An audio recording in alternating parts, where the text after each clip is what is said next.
everyone. Welcome to Cloud Wars Live, where we explore today's digital revolution by speaking with business executives and thought leaders who are changing how the world lives, works, plays, learns, and dreams.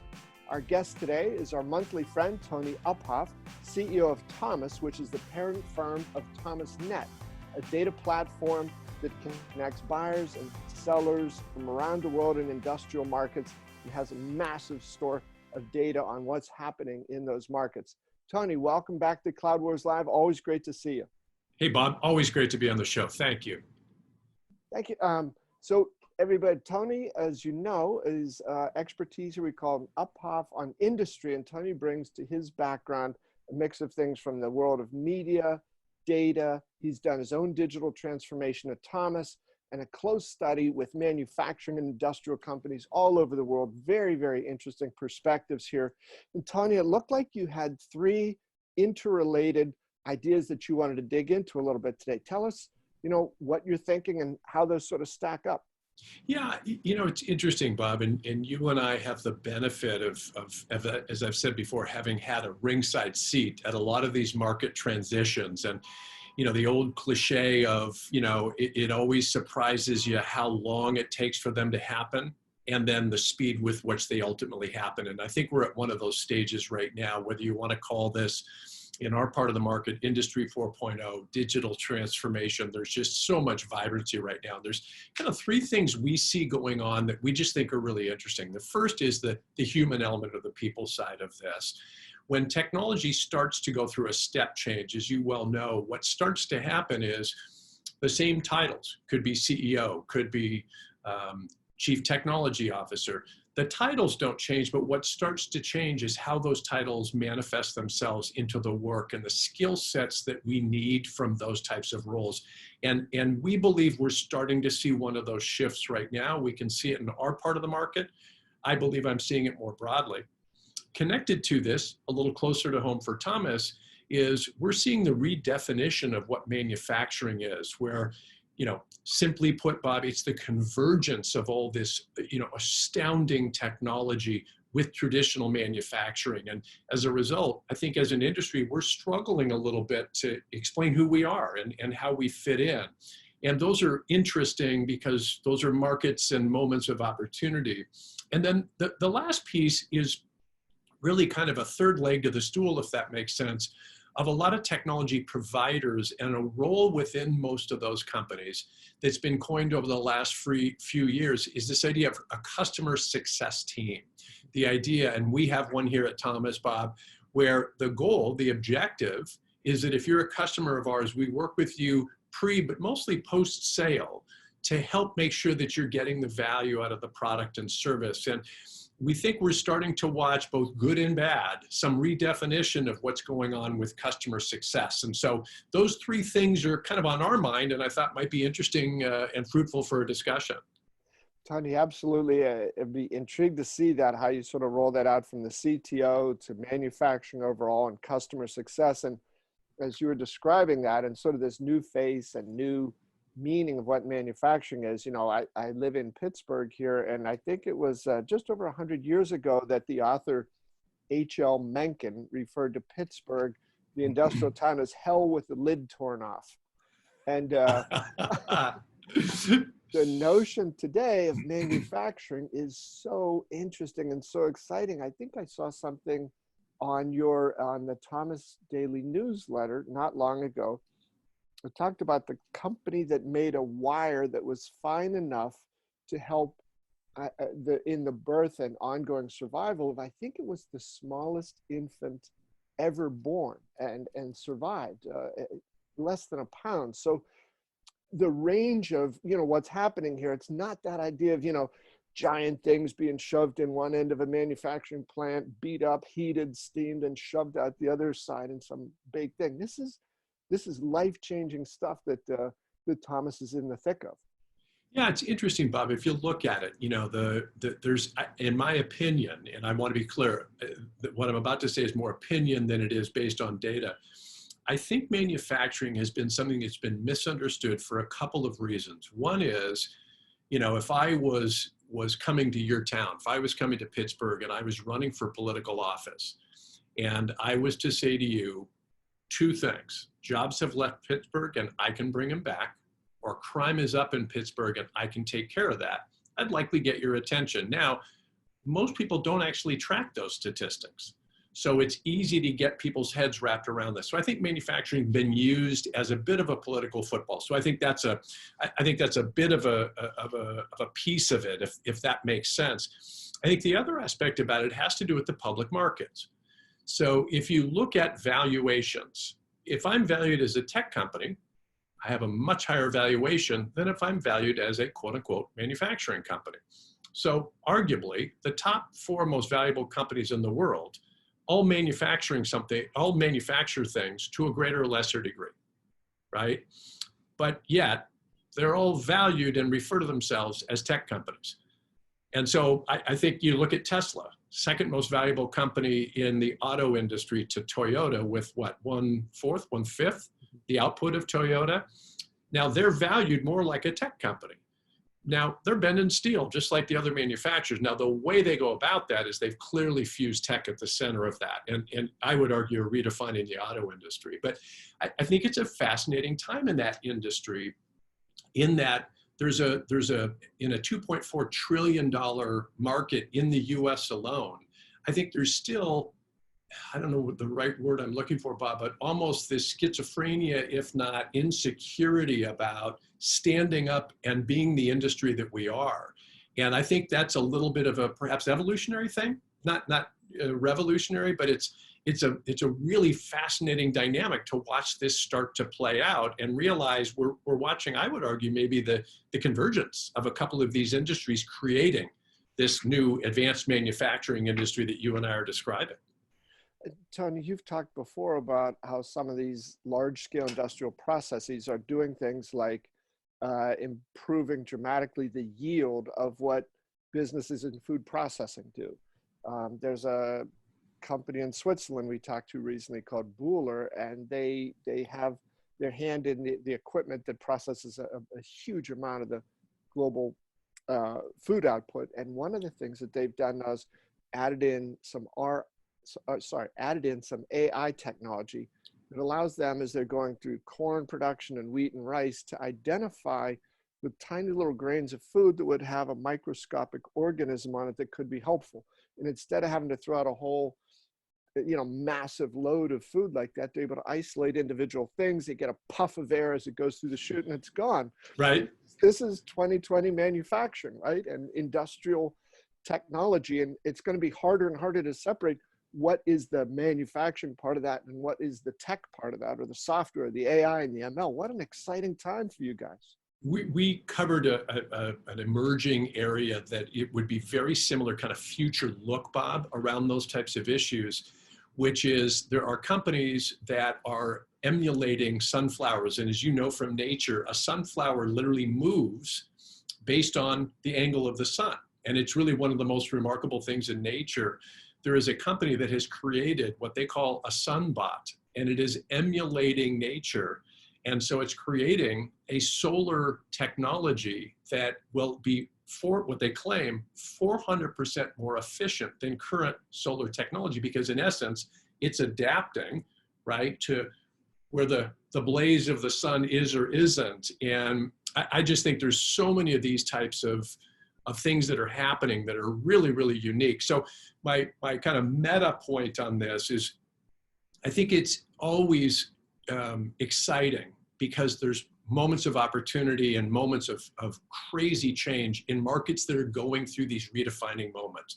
And, I'm not using redefining like, oh, it's getting ground down or it's going through financial turmoil. I mean redefining that we're struggling to find the right terms to talk about all the component pieces that fit into an industry like this today. Those are great things, and I think very exciting things. Put aside whether we need to redefine it, put aside whether we need to think of it as something different than just, quote unquote manufacturing. There are implications that go back to the human element we were talking about. There are implications in that the legacy perspective does start to create and exacerbate some of the skills shortage that the industry sees. There's a tremendous number of jobs, many of them new. We're reshoring, we're doing all kinds of things. But if you have daughters, I have a daughter as well. They're post graduation and in the workforce today. But if my daughter was in high school or college and really enjoyed making things, I'd struggle with what I know about manufacturing. I'd probably encourage her to go into what would be a fantastic career. Had I not been as close to it as I am though, based on the perception, you know what I mean? I might kind of say, oh gosh, you know what? You might want to look at something different. And maybe just nature takes its course. And this is, as I said before, an evolution over time. But I think it's one of those issues that's a positive, but there are implications that if we can't help this along, and I'm not trying to dress something up and pretend it's something it's not, but if we can't articulate it for what it is, I think it holds a natural gating factor, where if young people aren't coming out of junior high, high school, and into apprenticeships and programs and college programs or junior college programs that would provide the great career opportunities, that's a bit of a challenge for the industry.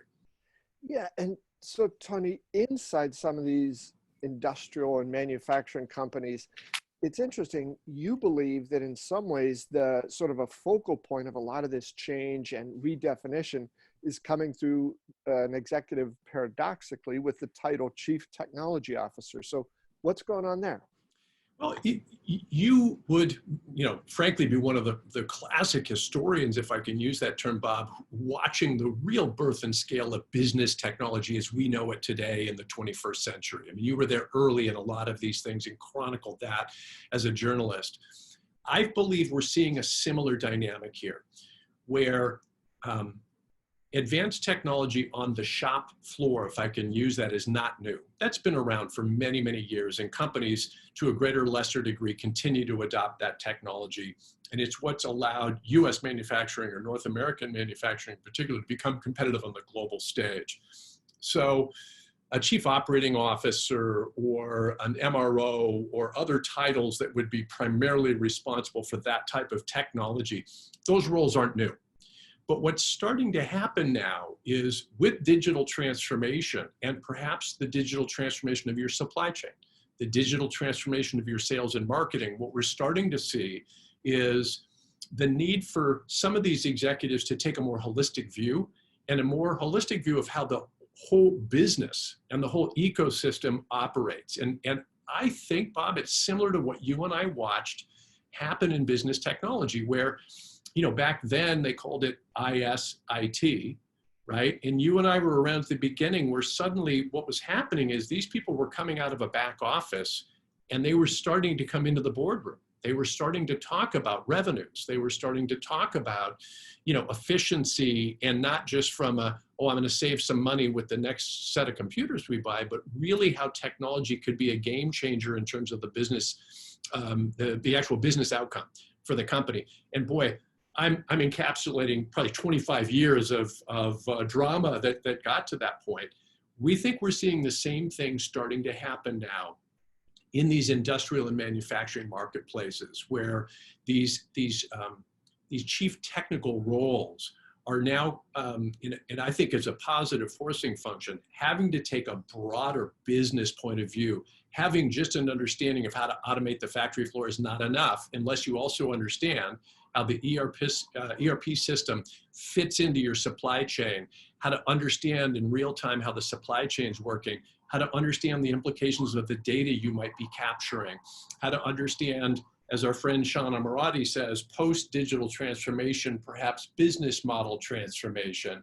If you don't have a technical executive that can hang in that, and I would argue even pace that conversation, I think increasingly that's going to be a competitive disadvantage. Tony, great stuff there. And I think of almost as a bridge to the third element you wanted to talk about there, related toward, what does customer success mean in some of these environments? It seems that there is also a growing place for, this idealized CTO today to do all the things you're talking about, but also say to the CEO, to the board, and be a chief spokesperson out with customers, and saying, what is the appropriate way for us to pull our customers into product design, product feedback, service creation, new ways of doing things, new ways of sharing IP. It is just sort of a boundless opportunity here. But speaking to the notion of change that you've described, if you'd go back 3 or 5 or 7 years ago, and raise this idea, a lot of people would say, you're nuts. This is an internal thing. Don't overcomplicate it. But the world is forcing us to think in very different ways today. Yeah, I think you're right, Bob. And I think I spend, or attempt to spend, some time trying to understand, so what's different now? What are we seeing that's different this time? We've seen these cycles in technology, not exactly the same, but I think the implications of what you're describing, right? A senior executive that's starting to lead this level of technology change, I think the difference is really data. And I think what's starting to happen here is, if I go back in previous cycles, the idea of data was a trailing instrument of some sort that trailed results and customer feedback. Maybe it was a 90-day survey of customers, and it really wasn't something that was real time. The implications of real-time data today, in my opinion, are starting to change this. And I'll use Thomas as a good example.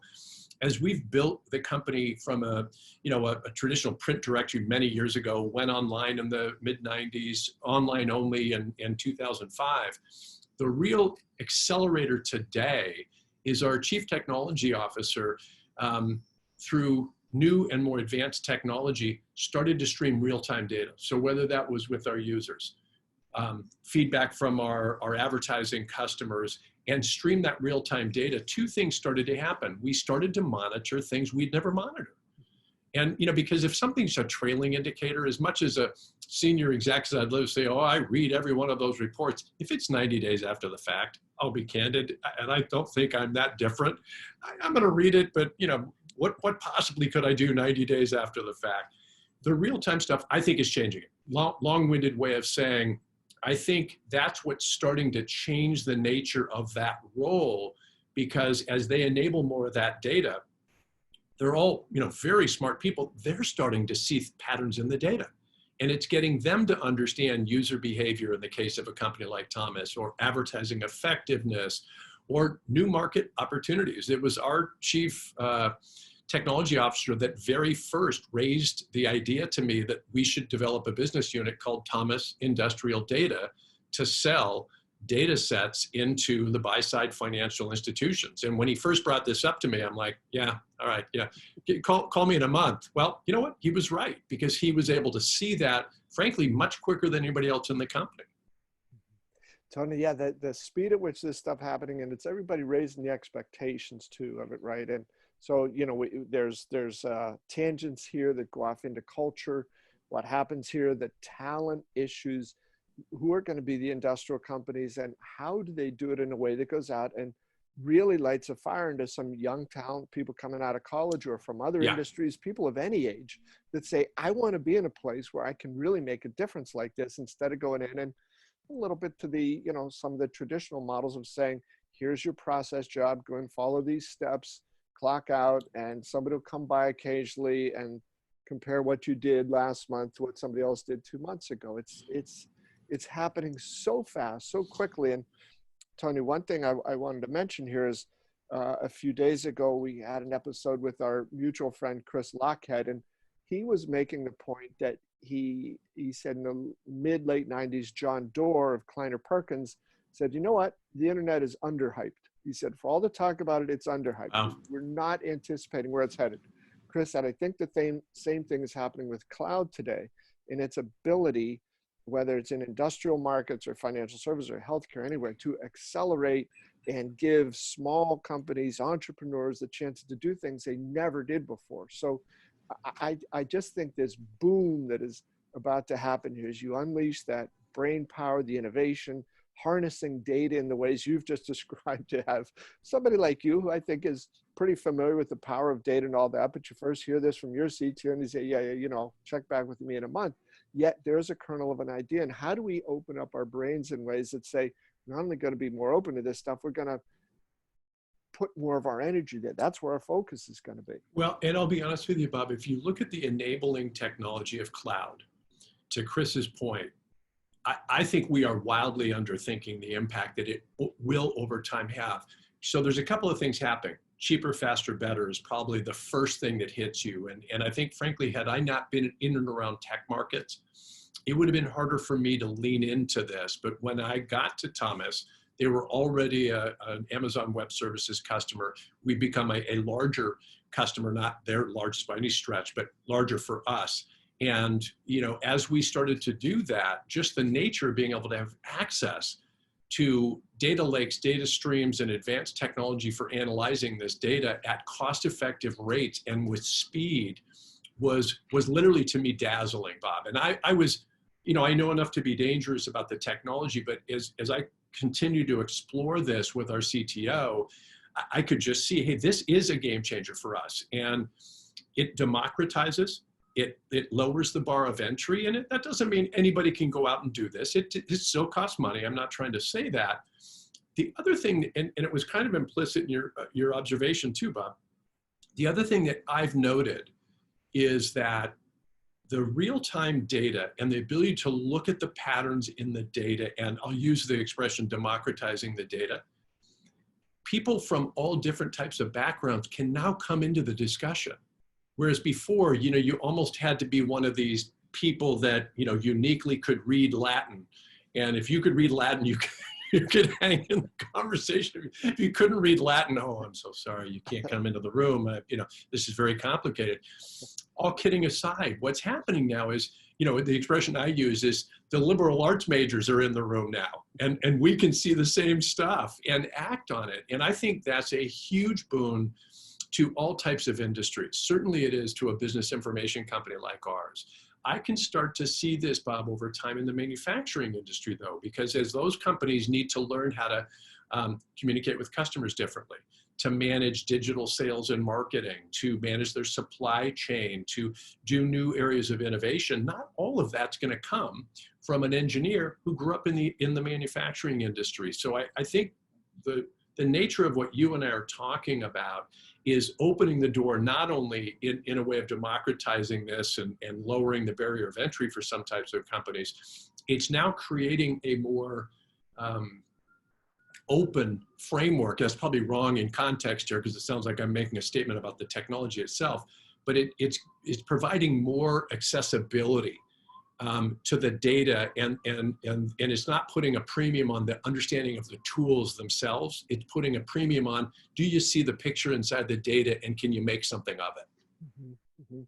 And Tony, I want to say, I hope I didn't, my reaction when you mentioned reading Latin, I hope my reaction wasn't too sharp. I flashed back to a number of decades ago when I was being very aggressively encouraged to learn how to read Latin, sometimes with a metal ruler and some other advanced learning techniques. But you have shared with me your educational past, and as that was coming out of my mouth, I thought, oh, I may be conjuring up some imagery here for Bob.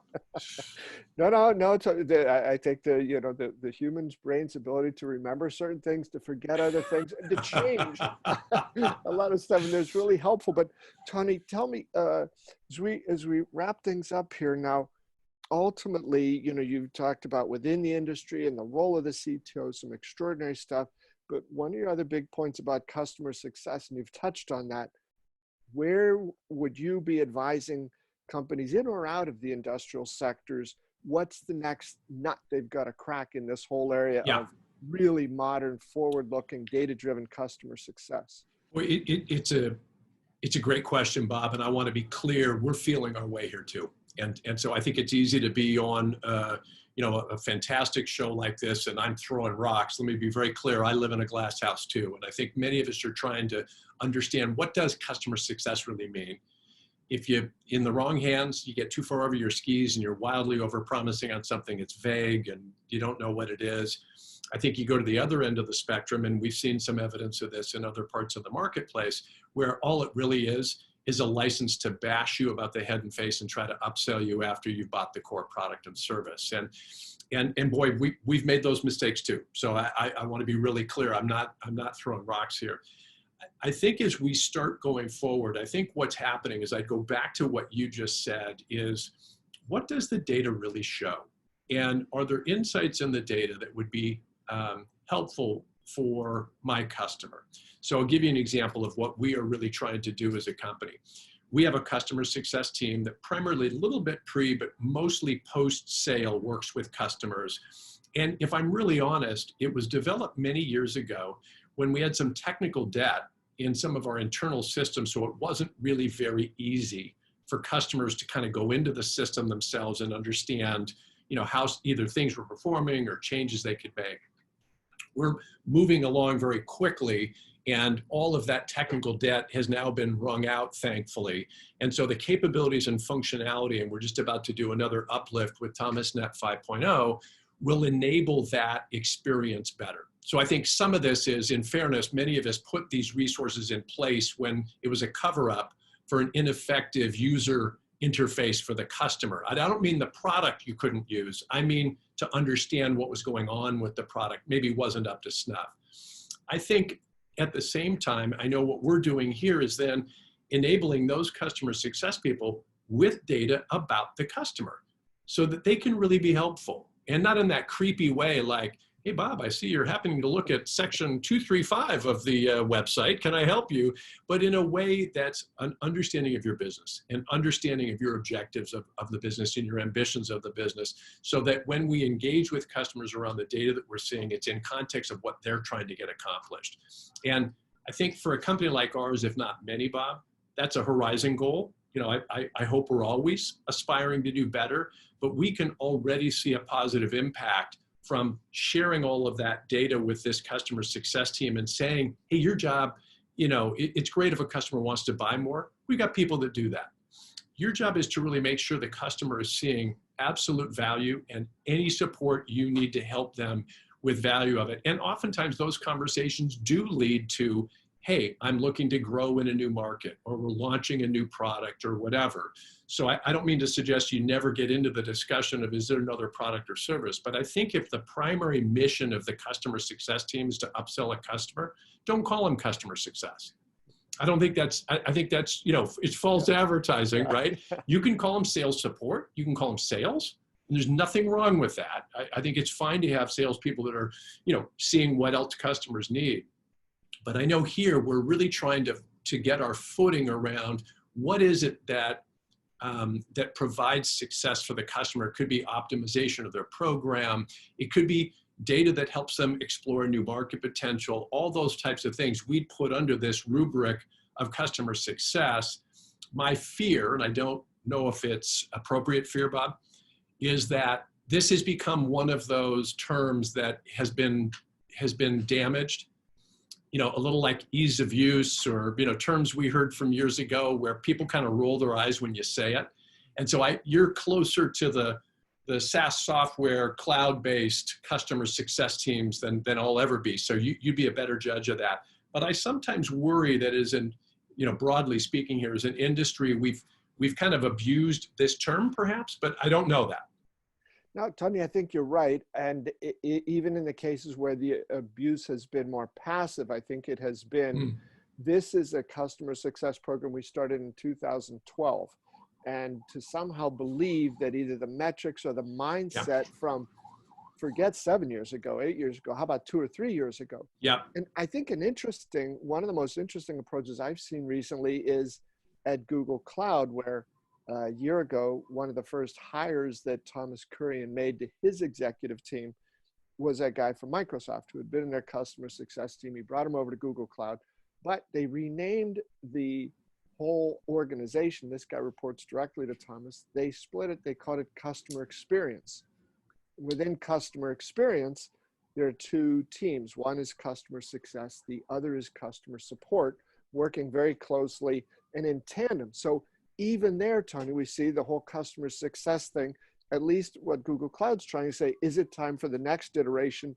Let's talk about the whole experience here, of which success is a part, support's a part, and a number of the other things. So I think it really speaks to your notion of don't put the shingle up and then, fill it with people who maybe don't have that as their number one priority and goal. Nothing good's going to happen then. And if you think about it, Bob, I don't know when the first true recurring revenue, let's call it SaaS or cloud services, really came online. It's more mainstream today, obviously everywhere in our lives. But I'm wondering in listening to you, I'm going to investigate their approach because I think that's very, very smart. I'm wondering if part of what happened is we were used to running these businesses at, we got to load the guns on the annual renewal. And by God, I'm getting after you on that annual renewal, and I'm hoping I can upsell you on the annual renewal. To when these became recurring revenue businesses, we had dated models in terms of, you know, what we thought of as customer support. When we really, certainly you need some of that, but perhaps it needed to shift to something about, hey, if you're an ongoing customer and it's an opt-out, not opt-in, and it's recurring revenue, then I should really be focused on how's it going? How's the customer experience? So that's actually a really an interesting way to think about it. And I'm wondering if that from to shift was really driven by, you know, these becoming recurring revenue businesses. You know, you argue all businesses are recurring revenue, but in the way that you and I might define it in a SaaS cloud-based world. Absolutely. It's now, Tony, there's lots going on there. You know, one of the things that I enjoy so much about our conversations here is you bring to life this notion. A lot of people say, well, you know, manufacturing, they try to dress it up with these fancy terms. It's still manufacturing. Well, yes, it is in some ways, but it's so much more than that. I think in the same way, you know, somebody saying, well, retail's still retail. It's like, no, it isn't. Would you talk about the one time, Tony, the 3D printing of an artificial arm? I think now it's not science fiction. This has happened. People are using them. So I think we need to ensure this sense of awe and wonder remains in some of these fields. And as long as that happens, then the technology can be put in its appropriate perspective, which is to do great things for customers, not to sit there and, you know, be a little trophy IT thing all by itself. Hey, Bob, can I give you one as we close down here? Can I give you one more of these kind of wonder and amazement accomplishments? So the nature of what they call prefabricated materials to stand up buildings has been evolving very rapidly. There's a lot of really remarkable technology and science in these. This horrible coronavirus that we're hearing about, they stood up a close to 40,000 square foot hospital in 10 days outside of Wuhan to assist with patients that were dealing with this horrible, you know, challenge over there. You start to think about, in 10 days, they built a hospital with prefabricated materials, and, you know, that awe and wonderment of that. And you start now to think about the implications of this for emerging economies or third world countries, and what Doctors Without Borders have been wrestling with, where they go in and they just don't have sanitary conditions to be able to work out of. The idea that we could do something that rapidly and have an impact, but that's the magic of some of the, you know, this newer and more modern manufacturing technology coming online. So. No, Tony, it's a great thought. Thank you for sharing that there. And thanks again, just for another great discussion about things. You keep you know, ensuring, you know, we keep our heads up, see the big picture and what's going on. Hey, Bob, always great to be with you. Thanks so much. Tony, thank you. Thanks to all of you for being with us here at Cloud Wars Live for another episode with Tony Uphoff and Uphoff on Industry. We hope we'll see you next time on Cloud Wars Live.